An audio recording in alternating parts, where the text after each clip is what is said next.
All right, speaking of going broke, though, chat, I actually have a very interesting story for you all. I have a very interesting story. Speaking of going broke. So Nexas is a company that I have been covering. I've covered for the last year or so. Let me explain the history of Nexas. Nexas was a company, a VTubing company, that the idea was basically shit out as many talents as possible as short a period as possible. They worked exclusively with an app called AnyLive, where basically it was the whole plan was stupid.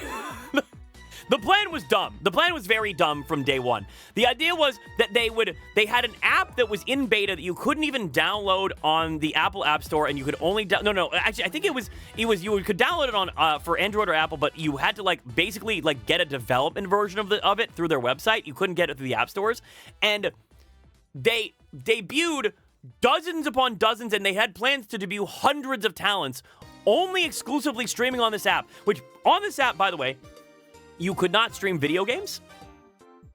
You couldn't stream your screen. The only thing you could do was root through audio for karaoke and just chatting. That was the entire functionality. The entire functionality for it was that you would just watch just chatting streams of all these people, and they would be basically stuck on this platform. Is AnyLive gone yet? I think it's shut down. I don't know. I don't know exactly. But they would force their talents to stream on this fucking dog shit app almost exclusively. They could stream on other platforms, but they had to do 3 or 4 streams on the app a week. And shock upon shocks, it didn't work out. People didn't download the app because you're trying to get people not only to go to a different website, but download a whole app that was only exclusive to their phones. And it was an utter failure. And eventually, they released all the talents. Now, what was good, I will say, is that they gave all the talents their IP rights. They let them keep all their assets and stuff and let them go stream on YouTube or Twitch or wherever they wanted to after they closed down. But post-mortem to this shutdown, there has been a blog post written by the creator of the company. And I want to go through it and read it and see what his post-mortem thoughts on this company are. This one doing the Royale type shit. Yes, this is the same one, yes. Where they wanted their talents to be competitive with each other, which is also crazy. The app also sucked, yeah. Kind of count as dystopian, just box of enemy people. That's what it was like. Isn't there another app like that? It's just chatting, only able to show the model, no gaming, it's painful. You might just be thinking of AnyLive. AnyLive's the only one I think of. The story of how I shut down an English-speaking VTuber, a VLiver agency in a year. It's not a... what a title. Okay. I feel like, I feel like a lot of people could have written this, honestly. A lot of people that... We cover a lot of this kind of news, and this happens a lot. This happens a fucking lot. Nice to meet you. My name is Harry, and I run a company called For the Creators. We were founded in Singapore in October of 2003 and are currently in the first quarter of our second fiscal year. The article is about how I started a VTuber agency specializing in English-speaking countries, only to shut it down after just 1 year. Many such cases, because yeah, as I was saying earlier, we have covered many of these small indie VTuber company startups, and a very constant through line trend is a lack of business sense and not understanding the market whatsoever, and it fizzling out very quickly. Well, there's two ways that it goes usually. There's a third way that's kind of rare. Let's talk about the third way. The rare third way is that it works out. That the people understand the market. They don't overreach. They do a really good job of promoting their talents. They have some viral moments, and they're able to capture some of the mind share of the VTuber audience, right? The more common ways that small corpos go are either A, the business is incompetent, they don't know the market, they throw a bunch of money at the problem, thinking that if I just spend a bunch of money on it, then suddenly people will come watch our talents and it'll generate money for us. It doesn't work out, and they close shop very quickly. Or number two, It was started by some fucking idea guy in his mom's basement with $1,000, and his entire concept is just, I want a harem of girls to play Overwatch with me. I want girls that I can sex pest and that can't get away from me because I technically own the IP rights to their characters. That's happened a lot of times. That's happened a lot of times. We've covered when that's happened. Yeah, genius plan. Fantastic plan. Just pay for a harem. It'll work out. Just pay for a harem of anime girls. I'm sure that won't be a disaster. Some of them also want a harem of femboys. True. Well, not as, yeah, very rare on that one, but 32 million years old now. Wow. Listen. But so those are the ways generally that this pattern goes. And this went with option one of spend a bunch of money, didn't know what they were doing, thought they were going to capture a market, made a bunch of mistakes, and then eventually fizzled out. One of the key mistakes, by the way, something I should mention, one of the key mistakes of these companies is usually trying to directly copy Niji, Sanji, and Hololive in their branding and what they do by just putting all their talents on YouTube exclusively, barely collaborating them with other creators outside of the company, like trying to create this exclusive ecosystem, and then it's like, oh, here's the problem with that. No one cares. Nobody cares. No one wants to watch your knockoff, third-hand, counterfeit Hololive when they can just watch Hololive. There is literally no reason to make a direct competitor and clone of something like Hololive that is already extremely popular because they have enough talents that people will just watch them. It's dumb.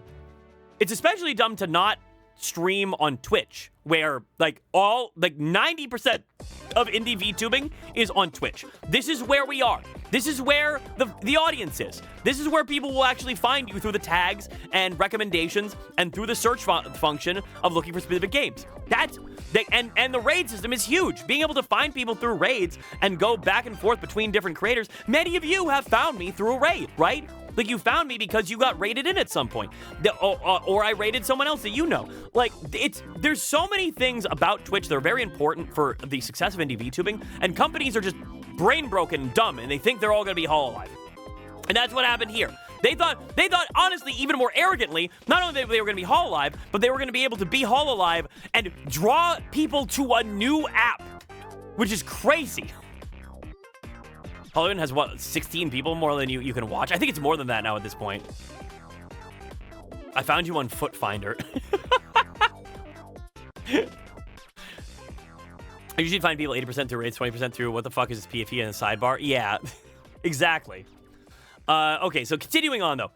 As I write this note today, January 31st, 2025 marks the last day of the year, as it marks a good turning point. I would like to look back on the efforts I made since the company's founding, all the way up to the pivot of the business, and use it as a reminder.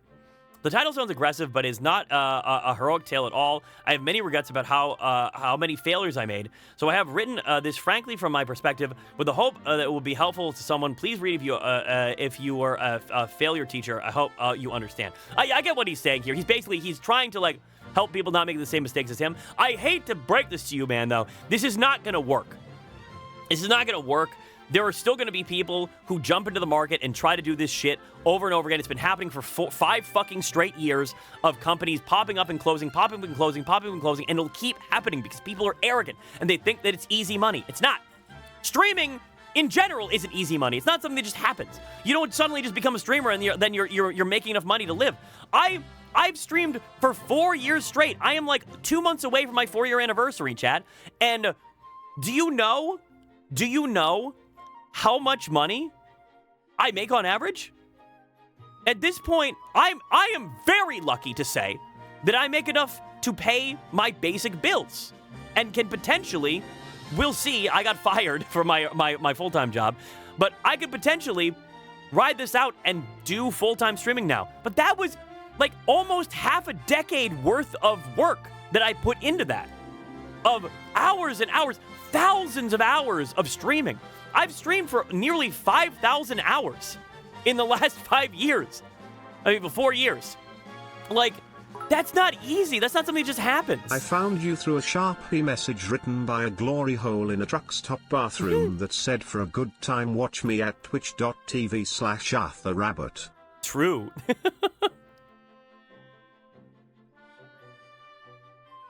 $18 and 4 pounds in pocket lint. Yeah, exactly. Yeah. At least he's not doing the double on it's your fault cope. True. Yeah. The snake to him pipeline is real also. Why didn't you just join Niji Sanji? I tried at one point. I'm glad I didn't. I'm so glad I fucking didn't, bros. Could you imagine how gimped I would be as a fucking corpo entertainer? Jesus Christ, it would suck. I mean, I would be the exclusive Balatro streamer for, like, a corporation, I guess, but, like... Okay. Why an English-speaking VTuber, VLiver office? First, I'd like to tell you the reasons and background behind why I decided to start an English-speaking VLiver agency. What I used to do and what I want to do. I'm half Japanese, half Taiwanese. I grew up loving anime, manga, and content. After spending more time studying abroad and interning a university than attending classes, I joined 17 Live, a live streaming app, as a new graduate in October 2019, 6 months before the start of COVID-19. I worked as an assistant to the then CEO, Mr. Ono, in the CEO's office for about 3 years, experiencing the position of a top runner in a live streaming industry that exploded with COVID-19, expanding into the U.S. and the Middle East and failing, and gradually losing everything to TikTok Live. After 3 intensive years, I became independent. After working in the entertainment and Web3 fields as a business development and marketing individual for about a year, I founded our company. So, okay, I get how he came to this, right? He had experience in app development and run live streaming apps, and so that's kind of what, like, led into him thinking that an app, like a VTubing agency app, would work. Even though, I don't know, man, like, the fact that your app failed and died to TikTok Live is kind of like an indication that perhaps this market is not sustainable for independent, like, creators. Like, that someone coming into the market as a small company is not going to find market share if you already had an app die to a big app.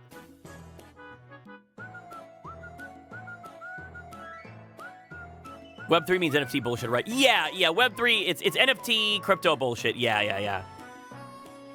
While searching for a business in the global entertainment and creator economy field where I could utilize my strength and interest, I set my sights on the overseas VTubing market. I wanted to take on the challenge of competing with overseas with Japanese culture before starting the company.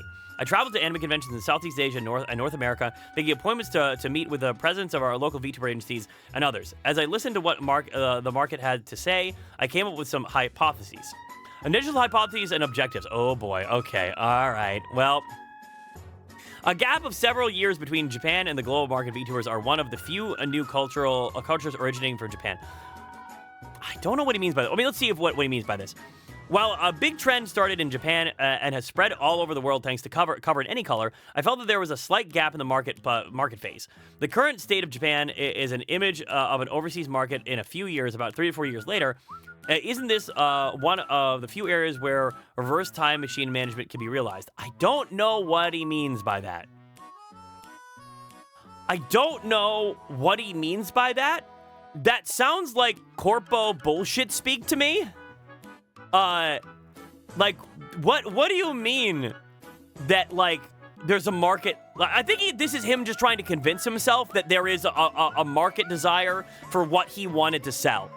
It feels like, yeah, this feels like it's, might be lost in translation. It might be, yeah. But it comes on its face, it comes off as, like, cope, basically.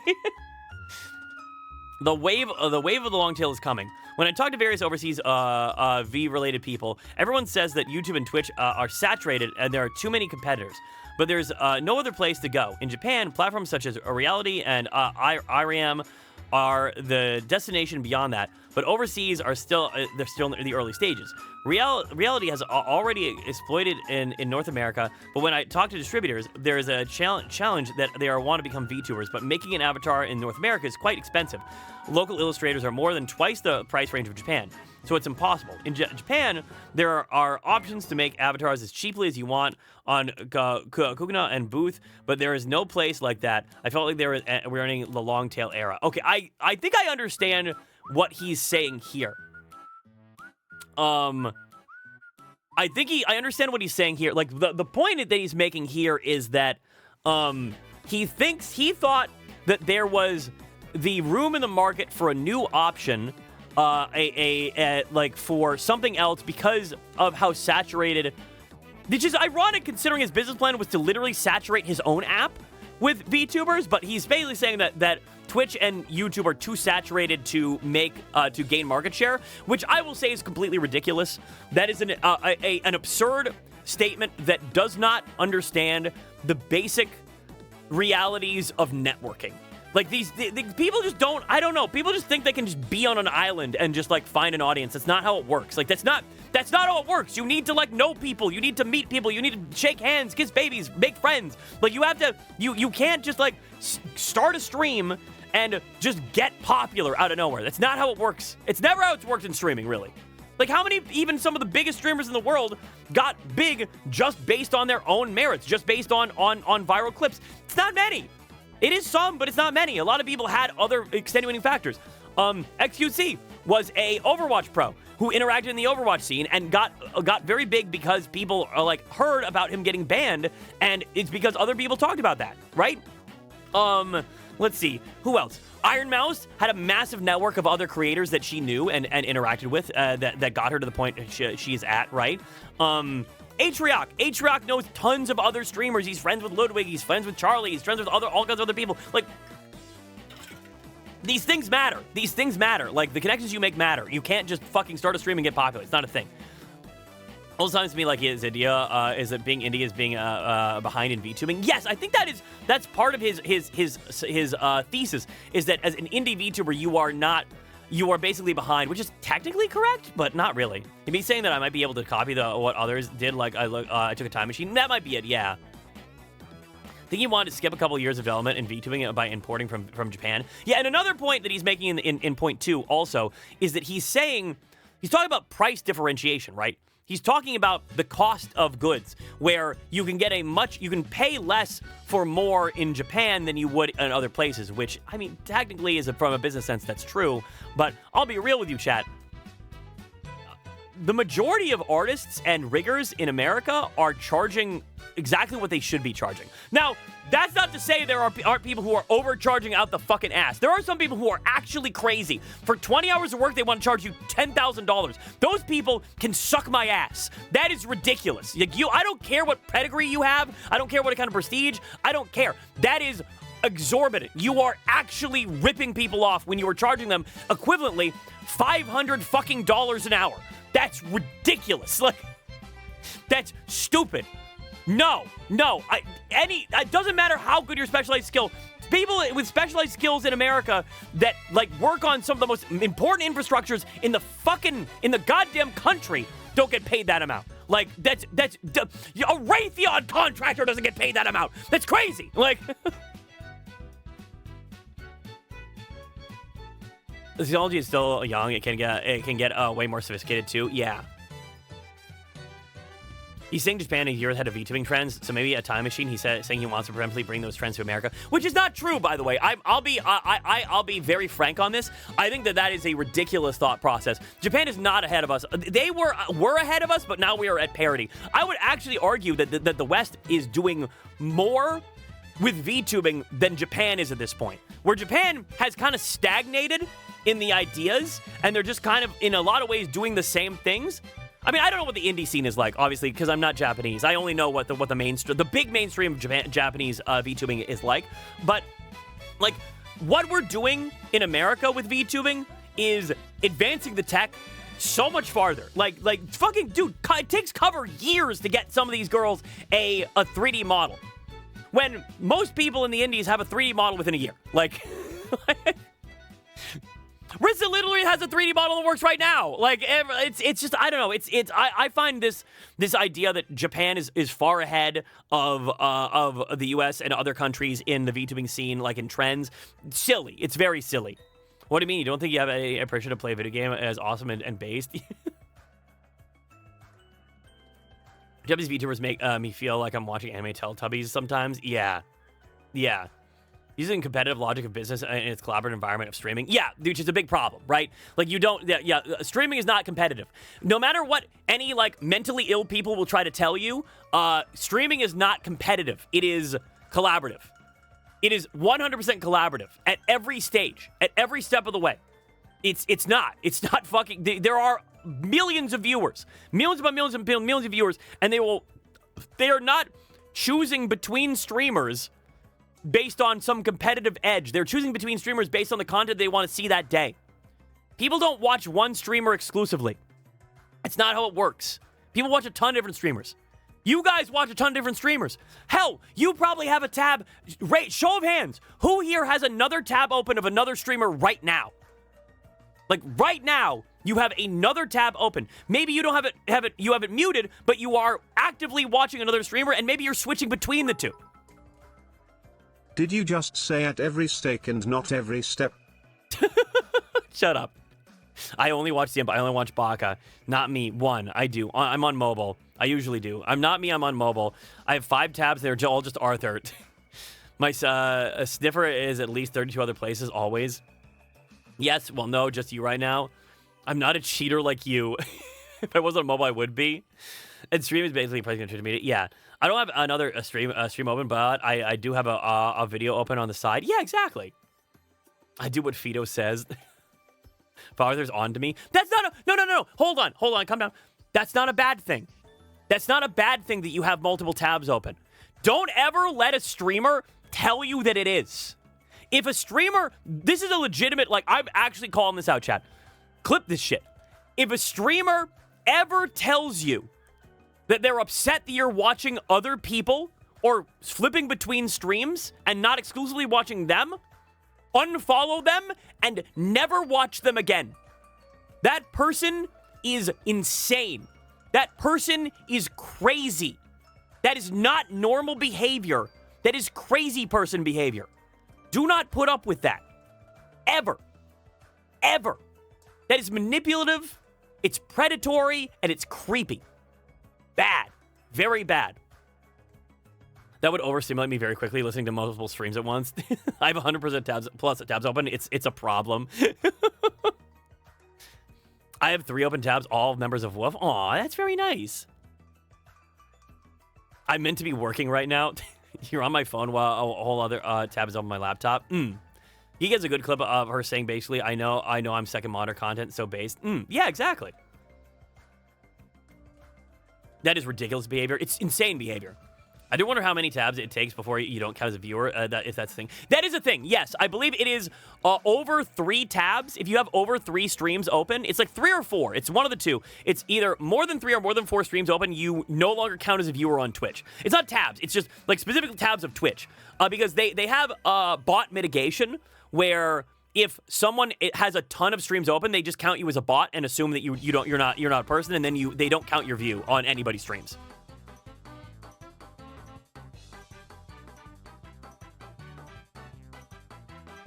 You can't afford to watch it. You can't afford to sub. Somebody my dick, Arthur. Don't tell me what to do, you little shit. I'm unfollowing them. Somebody canceling my turbo, blocking Twitch on my router. I'm gonna fart on you. Shut up. Have they confirmed that, or is it something people observed? It's something people observed, I believe. I don't think there's a confirmation of the exact number, but that's why I only have 2 tabs open at a time, generally, when I'm camping people, just to make sure that I definitively count for a viewer for them, because I want to help them out. I've heard 4 is the max. Yeah, I've heard like 4 as well. Also, yeah, also make sure to mute the browser tab, not the volume slider. Yeah, if you mute the volume slider fully, then you don't count as a viewer too, yeah. And then I'm opening 100 tabs of just Arthur, so Twitch thinks I'm botting. But yeah, okay. Okay, so yeah, this is, I mean...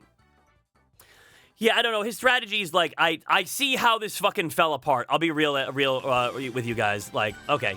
Although the live streamer agency model is highly dependent on the platform, it is a business model that makes it relatively easy to make cash without digging into the red. So I decided to start with that idea that I could make cash as a live stream agency, expand my surrounding network, and move on to the next business. Which is fair. So I saw some people freaking out about this line specifically right here, right? I heard people freaking out about this line right here, and being like, wow, that's so scummy. He just wanted to get into VTubing to make money? Yes. Yes, that's what a business is. Did you think he came in to make sure that people had like puppies and rainbows and candy? No. No, it's a business. He's here to make money. He's here to make money, and then it didn't make money because his ideas were bad. Are you fucking stupid? Are you an idiot? Are you a fucking moron? Like, what? Literally how people survive. Yeah. It's literally the point of capitalism. Yeah. I'll say most micro agencies, luckily they're designed to lose money. Yeah, exactly. Because they think that they're going to throw money at the problem and then it's going to exponentially grow, which it never does. Concerns. Where is the value of an office? However, there have been major concerns about the agency model for a long time. So this is him talking about why, what were the issues with small corpos, right? As the creator economy evolves, the value of agencies is fading. True! Okay, this is something I really agree with him on. This is something I super duper agree with him on, and something that I have said over and over and over and over and over again is that, like, honestly, even early on, you didn't need an agency to find success. People were popping off and doing well throughout VTubing from even the early days. You didn't need to sell your soul and sell out and get like stuck on a. Oh, Crip, thank you so much for the gift sub. Thank you. Thank you, I really appreciate it. But you didn't need to sell out and get stuck in a permissions loop where you're not allowed to do anything unless a fucking middle manager dickhead tells you can. You don't need to do that to find success. You can just do the things you like to do and express your passion, and people respond positively to that. Like, it works. It works that way, chat. It really does. So yeah, it's something he is absolutely correct on this, and it is something that I've felt for a long time, is that you do not need an agency to be successful in streaming or VTubing. I'm gonna suck my wiener a little bit more. I'm doing a full Marilyn Manson. I'm curling over and I'm blowing my ding dong. I do extremely well, and I have never been associated with a company, and I never will be, more than likely. Like, I don't need it. I don't need it. And also, I feel like I would actively be harmed by being part of a company because I would have some middle manager, uncreative dickhead constantly questioning all the shit that I do. Do you know how many times I would probably get soft suspended for shit that I say on stream? Do you think I could make the 9/11 jokes I do? Do you think I could talk about some of the more nuanced political topics that I do sometimes? No, they would fucking freak out. They would never let me do it. That's what you think sponsorship is about. Well, I'm not talking about sponsorships. I'm talking about being like linked up to like with managers and stuff, you know. I think about that a lot. Hi, Azzy. Hi. Good morning. Start your own corpo. Fuck no. I don't like losing money. There ain't no way I could last in an agency because of the way I talk in general. Yeah. Management has many forms too. Yeah. There's other kinds of management, but like, you know, like the management, like this specific kind of VTuber agency management would not, I'd never function in that system. I think they would let you go after the 9th or you go after the 9th or 11th joke. Yeah. Even more clean most, I feel way too restricted. Yeah, exactly. Let's see. As a result of the increase in number of tools available online that allow individuals to obtain information, find work, and create content, I feel that it is becoming more and more difficult to create things that only agencies can do equal value. True, yeah, because most of the time, honestly, if anything, agencies can very often be a hindrance. The only thing that an agency is providing to you is like they are doing some of the legwork for you and doing some of the work that you would have to do yourself for you. And promotion. But in a lot of cases, these indie companies don't do either of those things. They don't promote you properly. They don't have the network to do that. And they also don't have the money to do that. They question you on everything and make you pay shit back. So it's pointless. They don't have any value. They have no value they can provide to the creator. On the one hand, live broadcast cost agencies are a world where the more people you have, the more you'll earn. Rather than having 10 talents who can earn 10 million, the model is to have 100 talents who can earn 1 million. Okay, that's stupid. That's a very dumb That's a very dumb way to think. I understand why he tried to spam VTubers at this point, because no, it just means that no one will care about any of your talents because there's too many of them and you're not putting any focus on promoting any of them. Because you are a promotional agency! A promotional agency! They're not just gonna fucking suddenly pop up themselves!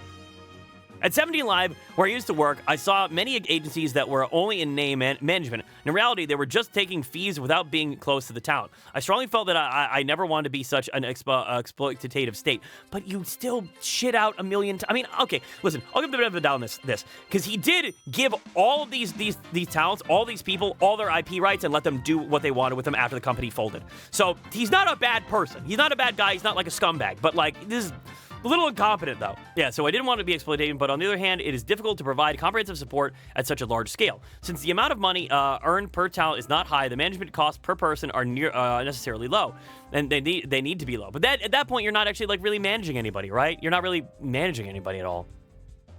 Gonna head out, but I wanted to say thank you for streaming today. Oh yeah, hey, thank you for stopping by. I really appreciate it. Maybe sub to the channel. Happy birthday. You're wonderful. Thank you. I really appreciate it. A lot comes down to culture. Even on Twitch, there's a vast difference between communities and how the audiences interact. Yeah. Oh, absolutely. And there's different aspects between like different Twitch communities too, and the kind of viewer you are, right? Like, yeah, absolutely. Naturally, there are no agencies like live streaming agencies in North America. There are almost no agencies in the VTuber industry that have more than 10 talents. So how can we persuasively manage the large number of talents? The meaning of agencies in Japan and North America is slightly different. In Japan, the image is that of the company is quite strong, but in North America, it is the opposite, where the talent uses the company, and if the talent does not provide clear benefits as an intermediary for things, they cannot do individually. It's not an agency in this context. The question was, how do we export the live streamer agency model? Which is, okay, you're not going to. Like, what he's discussing here is basically wanting people to think of a corporate agency in the same way that they think about, like, literally worshiping companies like gods, like they do in Japan. Sorry, buddy. People in America are woke to that. Like, we understand that a corporation is not there to help us. We're not indebted to a fucking corporation. And we never will be. Like, we know that corporations are there to fuck us over. And you're not gonna be able to convince us otherwise, especially when you actively do. Like, it's stupid. The business model of a talent agency was something I've been thinking about since before I started my company. The answer and concept of academia concept. Oh, yeah! The academy, there's a stupid academy bullshit. Yeah, no, I remember this.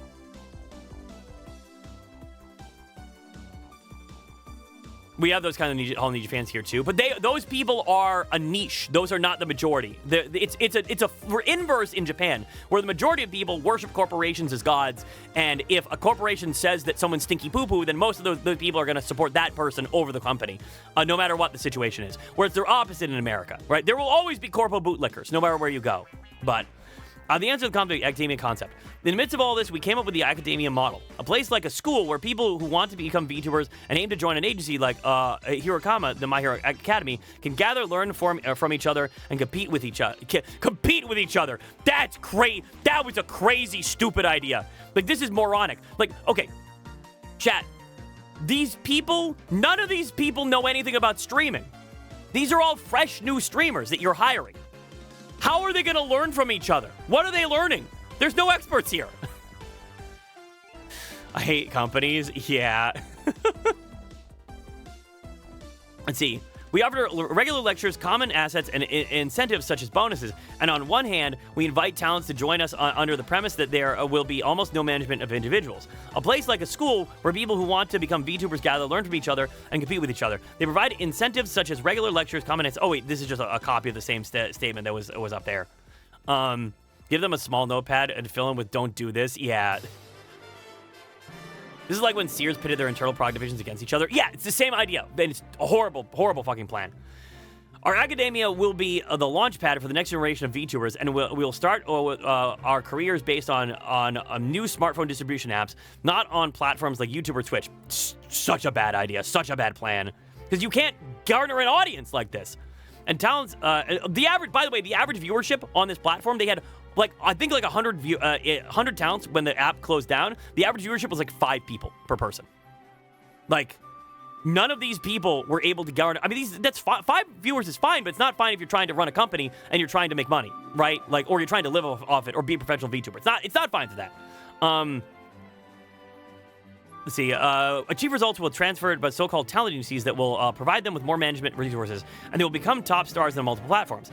That was the idea blueprint we had drawn, starting with a career based on a new smartphone distribution application rather than from our academia platforms such as YouTube, Twitch. Excellent talent who left results in transferred the so-called talent office and provides more management resources and become top stars on multi-platform. I was drawing such an ideal blueprint. Yeah, and then oh boy. Okay, so he's got information here about the launch and how it went down, and I don't think this is going to be so good. There's a reason Kick pays a shit ton of money for established streamers. Yeah. It's perfect if you want to watch small ones, though. Yeah, that's true, but, like, that's that's very small. Like, yeah, I know it's kind of a rough situation. Chat, we have to take a quick break. We have to take a quick ad break, and I have to use the bathroom real quick. So I will be right back after these words from our sponsors. Yeah, I can watch small streamers here on Twitch. Yeah, exactly. The first few months were a period of trial and error, the days of talking with celebrities. The confidence that I could quickly build relationships with anyone I met for the first time if I spoke this much every day. The concept and talent reaction was positive. So, okay, so I guess I think what he means there is that he thought that he was going to be able to create networking with major streamers immediately, which is insane. Like, that's not how it works. We're fucking busy, bro. They're busy. They don't have time for everybody, every Tom, Dick, and Harry that comes up to them on the street. Okay, building a community with a sense of one team. As we repeatedly... bro, you weren't building a community with a sense of one team, though. You were doing two things at once. You were actually very confused in your messaging, because you're saying you want these people to compete with each other, but then you want a team? Like, that's not how teams don't compete with each other. Let's see.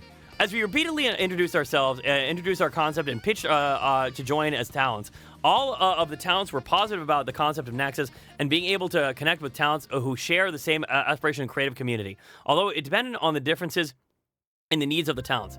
As I was also feeling my way through it, I gathered my teammates with the same enthusiasm as a startup recruiting, saying, I want you to join us on a new ship. The talents who passed the interviews and joined the community naturally gathered in Discord voice chat, playing games and chatting all night long. At first, it was very positive, and I had a feeling that something was about to start, so I was very excited. We repeatedly pitched the introducing self-introductions, introducing concept, and wanting you to join as a talent. It depends on the needs and situation of the talent. But it is only positive talents that the community can connect with the talent with the concept of Nexus and the same aspirations. I'm also working on a groping, growing. I don't know what that. A groping is probably not the proper translation. I wanted to ride a new ship together. Talents who gathered friends with the tension of recruitment on such a startup and successfully joined the community through interviews, naturally gathered in the Discord chat voice playing. Okay, so this is just a copy of the same. It kind of copied the same thing twice. Marketing strategy, how do we ally concerns about the office that no one knows? Okay, so I believe that's what he's saying here is how do we get people to know that we exist? First, about 30 talents from the first wave were gathered, and we started launching marketing as academia in preparation for our debut. And I immediately started criticizing. Everyone who read it started criticizing immediately. And it seemed like a lot of the talents that they got were kind of rubes in this regard, honestly. They kind of like were very ignorant to the realities of what they were signing up for. For a new player with major capital, track record, or name recognition to gain fans in English-speaking countries, the key is trust. That's when we set our sights on collaborating with existing major talents through introduction from friends and direct mail attacks. We were able to, so probably emails, I assume. We were able to connect with famous Vtubers Philly and Lopi, who kindly agreed to give lectures to the talents as a guest introduction. Oh, oh no. Oh, yeah, lol. Ah, yes.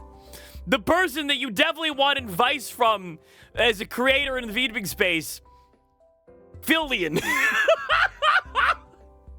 The person who's been through countless controversies, who is still using a pre-made avatar from like 4 years ago that she actively stole, and who has fallen upwards her entire career. Yeah, I'm sure she'll have some great advice for you. Oh, and also the one who has been criticized heavily for how her YouTube videos of her reacts are just straight up theft. They're just freebooting. Like, if she can do it, anyone can, right? I guess so, yeah. Yeah, I guess so. The secret of growing the number of subscribers to hundreds or of thousands, even millions, as an individual creator, how he usually creates content, his mindset, his routine, etc. There was an incredible amount of learning to be had from the content. And even though I was a facilitator, I couldn't help but ask questions as a fan.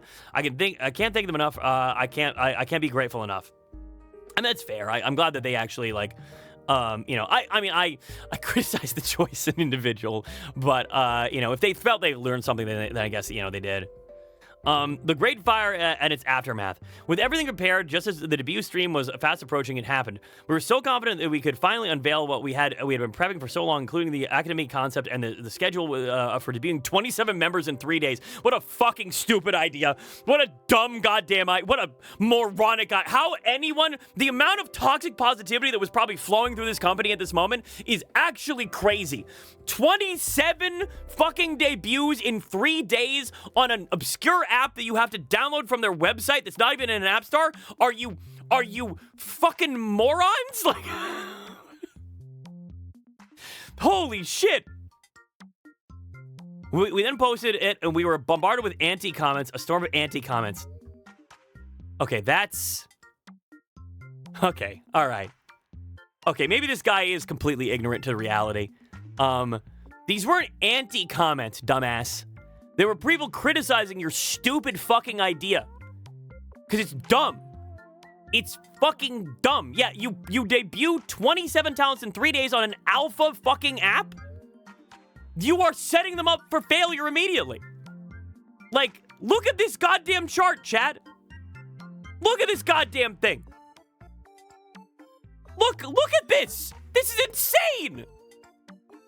This is fucking crazy. How are you supposed to get invested in any of these people? And look at how much time they gave each person for a debut, too. That's even crazier. A half hour? You literally gave them a half hour each? 30 minutes? For a debut stream where people are supposed to get invested? Are you crazy? This is insane. Like, what? Yet people rightfully underneath criticized and said, hey, like, what is... Yeah, 27 talents, half an hour for each debut. Competitive mindset. Well, only the ones who will get most views will be nurtured. CEO openly responding to criticism poorly. Agencies are fucking cooked, dude. Yeah. Yes. And oh yeah, I remember. I totally forgot about his like aggressive comments that he made on social media about this stuff. I totally forgot about that. 9 people back to back in a day. 7-9 forgotten day one. Yep. Okay. And then a storm of anti-comments. Out. To be honest, I was emotional when when I saw that what I had prepared for more than a half year was beaten down in front of me, and the talent who entered such an office was also saying the people who had entered into this contract were stupid. I became emotional, and I made Respa-like engagement with some comments, and I really regret it. Okay, so he's at least saying that he is regretful of being an asshole on social media about this stuff. Okay. Oh, you stupid piece of shit. Oh. Oh, boy. Oh, boy, brother. Oh, this is... Oh. Oh, my God. This is so embarrassing. I'm reading these next lines. Do you know what a drama tuber is? Oh, we're going to try to blame this. Ah, I see. We're going to try to blame this on anyone who was reporting on it, aren't we? Yeah. There's a streamer all over the world who loved gossip and scandals, and we all fell prey to them. Just before the talent's debut, various drama tubers dug up my LinkedIn, Twitter, and even passed company information on their streams. That's not drama. That's news reporting, asshole. I'm very, very violently shifting in my tone on this, honestly. This is so dumb. That's news reporting. If People see a company pop up out of nowhere with a very shaky business proposal on how it's going to function, and they look into your history to find out if you know what the fuck you're even doing. That's basic news reporting. That's not leaking. That's not leaking. Like, yeah, that's not drama, that's due diligence. That's basic fucking due diligence. Streams, and I lost my emotions while watching them criticize me with misunderstanding and misinterpretations. I think it wasn't misinterpretation or misunderstandings. Your company closed down because it was a stupid fucking idea. They were right. They were right. They were correct about you. They were correct in that you didn't know what you were doing. That's not fucking... That's not misunderstandings. You proved to everyone that they were right. When information is readily available, sites like it's not leaking. Yeah. Let's see. No matter what I did, my mind wouldn't work at all, so I canceled all meetings and stayed in a sauna near my house for about 5 hours to meditate and somehow change my mood. Even if I was depressed, my debut streams would start the next day. So I apologized to the talent and told myself, my team, and the talent to just do the best without thinking about unnecessary things. No matter what I do, my head does not move at all. I canceled everything. So this is just, okay, it's just copying it again. Mary's public execution broadcast. As the controversy grew, I received a DM from Merriweather, whether one of the top Vtubers with over 400,000 followers on X and on Twitter and 500,000 on YouTube and 300,000 on Twitch. Dude, this guy's so number brain that he's bringing this shit up. Asking me to talk on my channel. On his channel, he said that he is president of a webtoon company and a Vtuber agency, and was generally interested in the concept. I decided to appear on Mary's stream without hesitation, thinking if I don't clear up misunderstandings here, there'll be no turning back. Okay, so. And Merriweather, okay, is he going to try to say that, okay, listen, I have criticism of how Merriweather handles information on social media very often, but if he's asking you hard questions on stream, that is not an execution. Let's read this. Okay, this was a gamble. I was bombarded with questions in a live stream in a language that I wasn't a native speaker of, without making any mistakes that would be a reward for drama tubers, and without being informed of the questions in advance. So it could have been a public execution. I had asked some people who knew Mary beforehand, and they told me that he was not the kind of person who would maliciously attack people, but rather someone who would express his opinions fairly while being close to his fans. So I was focused on conveying my passion honestly and logically, and clearing up the misunderstandings in a 1.5-hour live stream. I desperately answered tough questions from Mary and his fans in English. I was so nervous before the stream that I couldn't get anything in my mouth, so he didn't eat anything, but I didn't make any particular disastrous remarks or sow the seeds of misunderstandings. I did better than the Fuji TV press conference. So why didn't he bring a translator? Yeah, I don't know. I don't know, man. There's a lot of questions here. Mary and I became great friends, and he started openly supporting Nexas. The haters started to disappear as he thought if Mary said so. He even volunteered to give special lectures for Nexas, and would become a good friends and would go out to eat together, which is a real relief. After that, he himself also supported Nexas openly. Just copy again. See, early signs of controversy. The controversy raised the attention of the company, and the performance on the debut day was excellent. The talents prepared with all their might, and the viewers were excellent.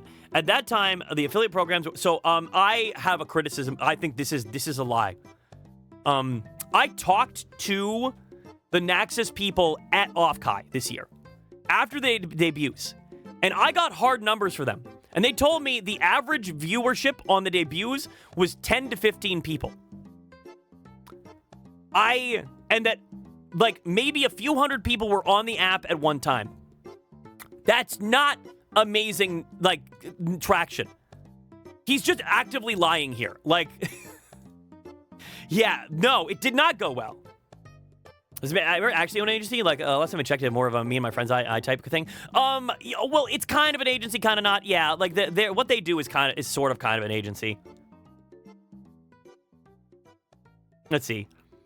At the time, the affiliate programs were spending a lot of money, so the harder distribution of the most talents earned, and the events were a fierce competitive state. There's a sense of excitement that it was unique to the early days of live stream distribution apps. The auditions began immediately after debut. I had 400 applicants. Oh, those poor fucking idiots. Those poor 400 morons. Oh, God. Okay. Even though we had such a huge backlash, we're still 400 people who sympathize with the idea and wanted to join. It's because those people are desperate and young and stupid. Like, I don't want to tell you. Any professional VTubers that I talked to in this period about Nexas, like literally the conversation with every single other VTuber was, wow, this is a dumb idea. Like, it was, no one was hopeful about this. Let's see. Why the office couldn't continue. All right, so here we go. All right. After the huge success of the new festival, yeah, big quotation marks around that, things were going well for about 3 months, but then things started to go wrong rapidly. Oh, really? Envy and temptation to other platforms.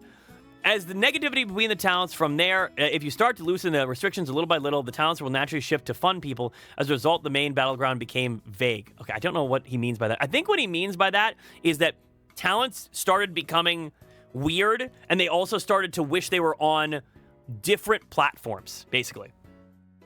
Difficulty and encouraging commitment. At about the same time, Nijisanji of Any Color was on fire. To put it bluntly, as a result of turning Japanese-style management into Western talent, the top talent had left, the gap between the company and the talents opened up, and the talents who quit began to expose various internal circumstances by ignoring their NDAs. The president, Takatsu, raised an apology video, such as things happened. Is he actually going to defend Nijisanji here? As a YouTuber lawyer is reviewing publicly the leaked Nijisanji contracts in a hellish broadcast. Oh, in a hellish broadcast. Yeah. How terrible that people are actually determining when your fucking companies are being scumbagged and fucking people over. You fucking scum fuck. Holy fuck. I'm so glad you're out of the Vtubing industry now. Holy fuck. The talents that you're forced to compete against each other are forming negative relationships. Wow. Crazy. I know, right? Yeah. Although it was different strategy, the talents were also watching it. So we had no choice but to hire staff from the same time zone as a talent, and naturally, labor costs were high. Oh, so they're saying, oh, we had to hire managers from America, and we had to actually pay them real fucking money? Yeah, you do. Yeah, you do, asshole. Sorry that business isn't easy. You can't just pay people fucking peanuts. We were under pressure to rapidly increase the number of talents and increase number of staff accordingly. No, you weren't. What do you mean rapid? Okay, maybe staff, but not number of talents. And our cash was rapidly decreasing. Shocking. Looking back, I should have endured this. We were not able to manage our business with our feet on the ground. The talents was also increasing at a rapid pace, and the staff had to be increasing accordingly, and the cash was steadily decreasing. Yeah, how are you going to make money? Where is the money coming from, dickhead? Where's the money? Now that I think about it, I should have endured it. I didn't have a foot on the ground. Accelerating departure from partner platform. In the VTuber neighborhood, the idea of AI opposition was rooted in to extreme. AI art takes away from... No. Did you try to use AI for your shit at some point to save money? No way! AI art takes away from the work illustrations, and those who use AR are all enemies. I can still understand that there is a person, but there was an extreme reaction to the fact that the partner program was promoting the expansion of a distribution function in creators using AI. Yep. They were using AI. That's how they were fucking saving money and trying to shit out a fucking sweatshop factory of VTubers. I bet you they were AI modeling some of this stuff. Holy fuck. Talents also did not want to be disliked by the people around me, so I did not want to be involved in the topic of AI, and I will not deliver here anymore. It starts to happen that you want to stop by declaring something like that. Of course, you can't make money by concentrating on YouTube. You can't make money by concentrating on YouTube and Twitch. And in Taipa, streaming on affiliate platforms brings still in more money on both the talent and the company, but it felt like things were getting out of hand. Okay, so I think he's saying that people were wanting to move to other platforms because they weren't making a fucking red cent on their shitty fucking app. This guy's a Web3 dude, remember? Yeah. I looked at some, went through and tried to fix shit up, but it was passable enough that it was hard to tell if it was a cheap job or a fix-up job. So I wonder what creepy chick sometime back that was trying to push some VTuber AI crypto garbage and legit called Kazuna an AI. Yeah. Oh, I remember that. From this point on, let's see, upon the original strategy of business model started to fall apart. The negative spiral of community, a time of choice. Okay. Digital hypothesis was misaligned, and I had to decide that it would be difficult to aim for a reversal to play on an extension. Pivot and future of Nexas. In the end, it was decided that it would be difficult to continue as a vLiver agency and decided to close the agency's functions. So you ran out of money because your concept was dumb and you tried to use AI and then everyone fucking left. Okay. I once again think about the difficulties of the talent agency model. Rather than training newcomers from scratch, for example, Vtuber, which is famous in Japan, does not have an IP company and is an agency who sponsors and sells goods. The Brave Group's V for Mari is also called an adoption locally, but it has welcomed indie talent who are already active, and I feel that flow is changing, such as the former AKB group and YouTube gathered the new group Flow that Hall I've also recently made. Yeah, because I believe Flow had people from outside the company, right? It is no longer the era to manage everything in total, and I feel that it is a sustainable model that is not a model that deprives talent of talent while specializing in some functions such as sponsor sales, goods, content, production, mental care, etc. It's a little out of line from creating a character IP, which is the real pleasure of VTuber office, sticking to procedural scratch. Okay, at least he is understanding that this doesn't work anymore. Like, that the VTuber agency is not a viable business strategy, which is good. I'm glad somebody's figuring it out. Let's see, but is the image that moves and expand the IP of Mr. Unoko, the plot, and move the function to sell. Transition to a talent agency function. Oh, wait, they still exist? We made an announcement at the beginning of December last year. I thought you couldn't. Some people said, why are you closing it? I was the fact that there are many voices that I regretted, and I was filled with gratitude that the fans who supported me so much in a short period of time were able to do it. Rebranding Nexus. Armos belongs to Vtuber, and the video are hitting more than 100 million views every month, including clippings.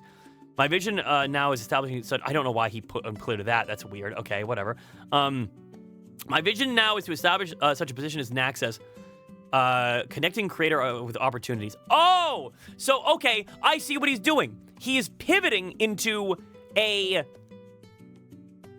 predatory talent agency that will now take money out of people's sponsorships while connecting the talents to sponsors. So, yet again, a completely useless element that people don't need when they can just contact these sponsors themselves and get the full amount. Oh my God. However, if you ask me, I want to continue as an advertising agency. I'm still in exploration stage, including the field. Given that the market growth is slower than expected, I feel that it will be difficult to continue with the agency business mentioned above. As well aware that the golden rule of startups is focus, but at the moment I'm trying to a wide range of things and looking for the next field to invest resources into. You are not going to find it. Let me tell you that. You're not going to find it. What we want to do as a company. Once again, what we want to do as a company is to create new cultures all over the world through the supporting creators. To achieve this, we support creators and build bridges between Japan and overseas. Want to export Japanese creators' content and culture overseas, and conversely, want to oversee creators' content culture to enter Japan. We will continue to support creators with an awareness of the world, spreading Japanese content and culture overseas, and introducing overseas content creators to Japan. We will change this, the creator of the world, by expanding genetic content. Okay, this is copying itself. Among them, company is currently starting to sell its products as the Creator Support Program and Roadblocks Business. What?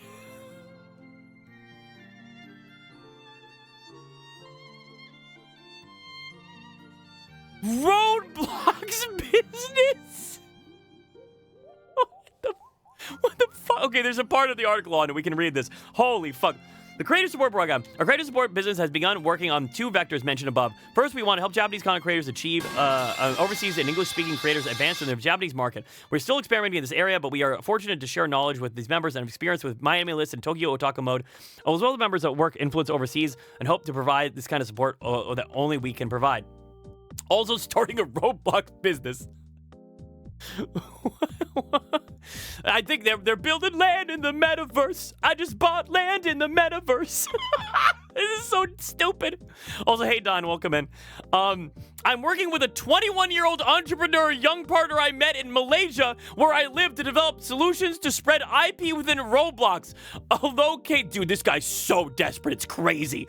Although cases are gradually increasing in Japan, I believe that doing something in the IP industry in Roblox is the quickest way to access the world. A gaming platform with 380 million monthly users, where the trend makers Gen Z and A play for an average of 3 hours a day. New games and IPs are already being created here and will support spreading IP. This partner company is heavily involved in Roblox projects for Twice and Blackpink, and has actively seen success examples fan communities being a run on Roblox.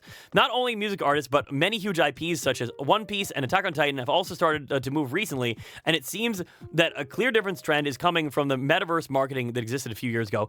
We are jointly developing solutions that are useful for domestic and international brand IPs using their operations knowledge and development. Okay, blah, blah, blah, blah, blah, blah, blah, blah, business speak, blah, blah, blah, blah, blah. Synergy, shaking hands, ASPCA, pronto. Shut the fuck up. If you're even slightly interested, please let us hear from you. You will not hear from us because no one gives a shit. This is a stupid idea. Summary, moving forward from the failure. After about a year of running a Vtuber agency, it ended in failure during the year. I kept running and hitting walls, and even though I was painfully aware of my own lack of ability, I somehow managed to make the business take shape. It didn't take shape. It fucking closed down. Stop. What are you talking about? If you're a kind of person who has read the article to the end, you want to promote VTubers and anime overseas markets, you want to use IP to Roblox, you are interested in a creative business that connects Japan and the rest of the world, or you are interested in me and the creators themselves, or interested in me and the creators themselves, anything's fine. So I'd be happy if you could contact. Bro is actually trying to recruit through this. Holy shit. I still have a lot to learn, but I will keep moving forward and look for the next opportunity. Thank you, and thank you for reading thus far, and thank you so much for everyone who supported me and was involved. To the talents who are translating and reading this, I'm truly sorry for having you all overwhelmed by so many changes. Seeing everyone creating content despite their worries every day has always been a great source of energy for me. I sincerely hope that you will continue to achieve your dreams at your own pace. I look forward to your continued support. There will be no continued support. No one gives a shit about you. This company, yeah. This company failed. This company failed. You failed. You failed to achieve what you wanted to because your idea was stupid, and it doesn't seem like you actually understand. It doesn't seem that you actually understand, like, what mistakes you made. Like, you vaguely understand, but you still double down on a lot of things like, oh, it was the drama channels that killed my content. Not that your idea was horrible from the start.